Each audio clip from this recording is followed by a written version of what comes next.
I'm likely not going to get an answer to the title of this video, which is a question.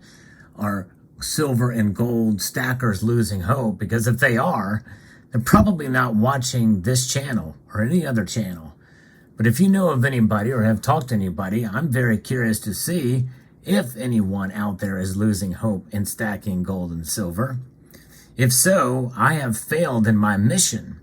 We'll talk about it, what's causing the demand for gold and silver to go down, and so much more as we explore.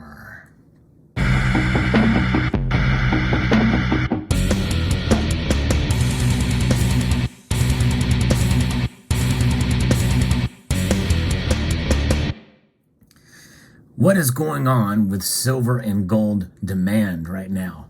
Apparently it is falling based off of some recent reports from a little bit of the research I've done, but also from listening to several other content creators out there who have talked about this.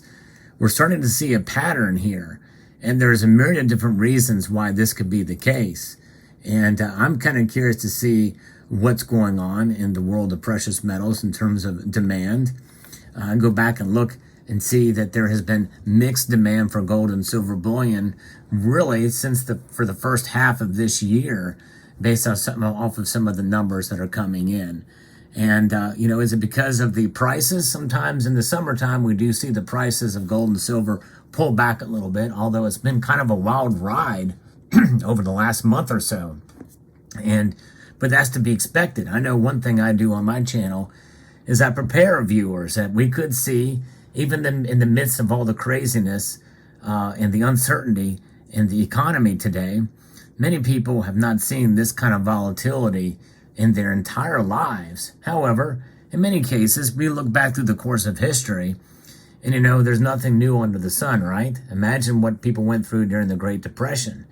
And obviously, there's a lot of different factors at play now. We didn't have, the precious metals complex that we see today. There's a lot going on in the derivative space. Many people feel like, the COMEX should have crashed by now. That, with JP Morgan being essentially been called out and exposed for precious metals manipulation, we should start to see the prices rise dramatically for silver and gold.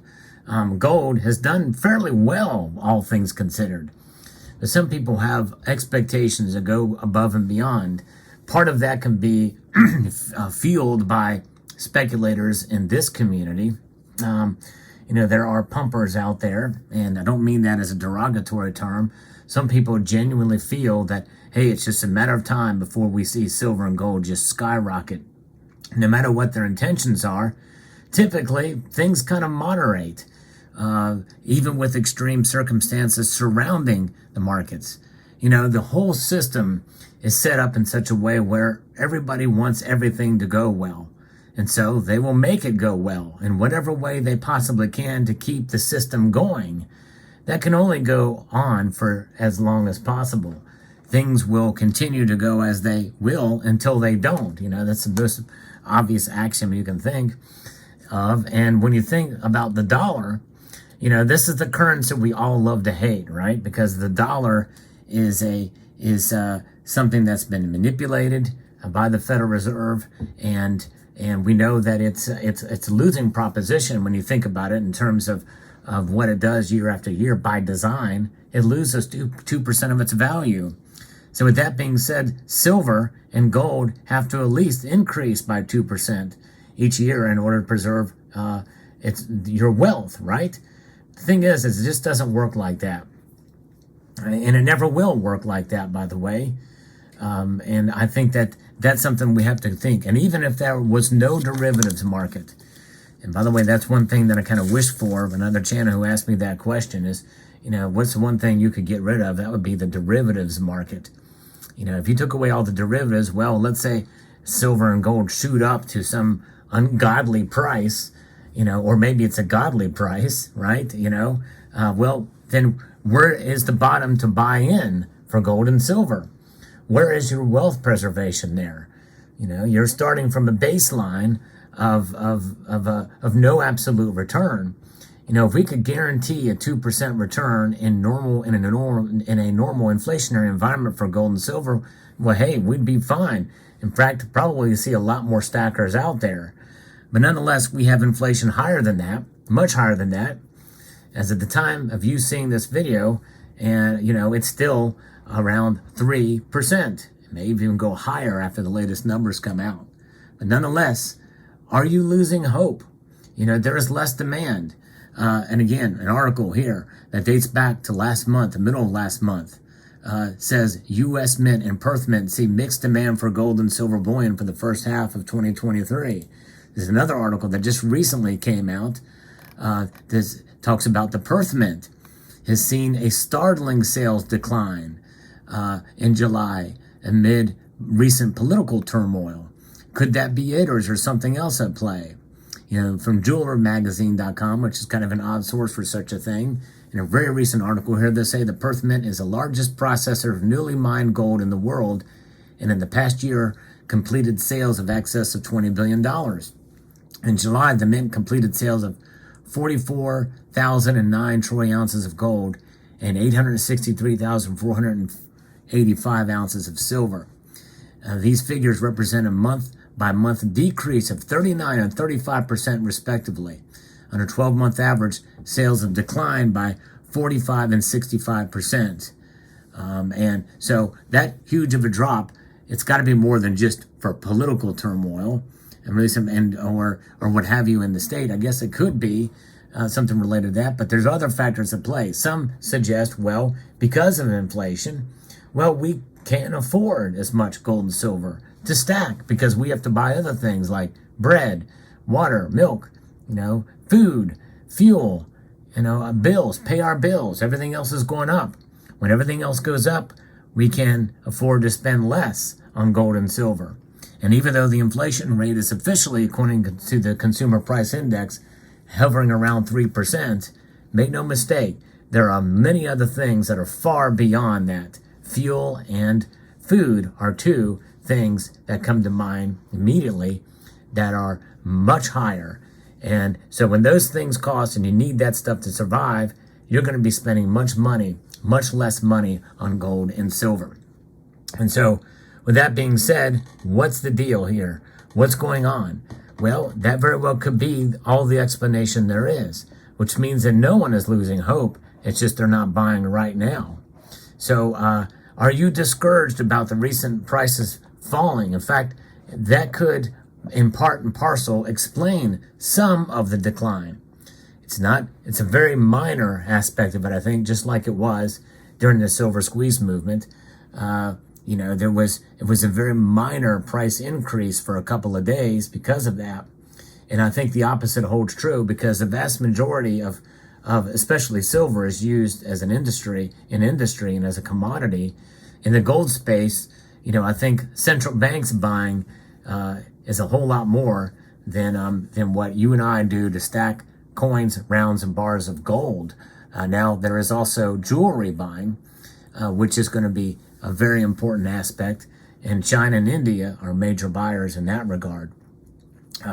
Is there less of that going on too? You bet your bottom dollar probably, because those countries are experiencing inflation and economic instability as well. So it's an ebb and flow, and I think it's going to have some effect on the price. Some effect, at least to a point. It certainly will affect premiums. Premiums will come down because of it. And so when premiums come down, that means that, you can buy it for less now. And I think we're starting to see that with Silver Eagles. We're starting to see that with other bullion products as well, too. When people buy less and premiums go down, well, then it becomes a buying opportunity. Will people take advantage of that buying opportunity? Maybe not, especially if the other reasons that I mentioned before are heavily come into play. However, are people losing hope because of this? Seeing less demand, silver and gold prices fall, people kind of fall out of love of precious metals. We saw this in part during the last decade, and we saw very stagnant price movements for gold and silver for quite a number of years. I remember it very well. That was the time to really get into buying gold and silver if you could afford to do so. Of course, during that time, we didn't have high inflation. However, as wages adjust, and I think to some extent they are, not at the same pace as inflation for when you include everything, but when that does happen, then you will start to see, I think, an opportunity as people's wages go up to match inflation, or at least catch up to some degree. Then they can afford to buy again. But will they do it, or will they just be discouraged? Because if you want to have gold and silver preserve your wealth, you have to think about it as a long-term proposition, especially for silver. Gold is a little easier path, I think, because it doesn't fluctuate quite as much. Silver does, which means you have to time your buys more correctly, more often than not, to really meet that dollar cost average. And I'll talk about that later on how to do that in another video. But nonetheless, the overall end result for gold and silver is that they will continue to remain what they have been for thousands of years, stable stores of value. And when you think about it in terms of the value of the metals, as opposed to the price, because price can fool us from time to time, and they can either be undervalued or overvalued. Not very often are they right in line with value, although there are times where they are close. And we must recognize that as well, folks. That's being realistic about both metals. So let me know in the comment section below if you know of anyone, or if you are starting to lose hope, or you're getting discouraged. Because I want to encourage you to hold on, press on. At the very least, if you're not buying, that's fine. Let me know in the comment section too.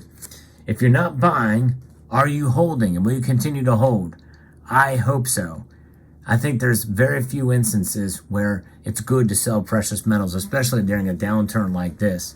However, there may be some reasons to do it. Everybody has their own situation. But nonetheless, I believe in a long-term hold for the metals. I think that's a good strategy, whether you're buying or not.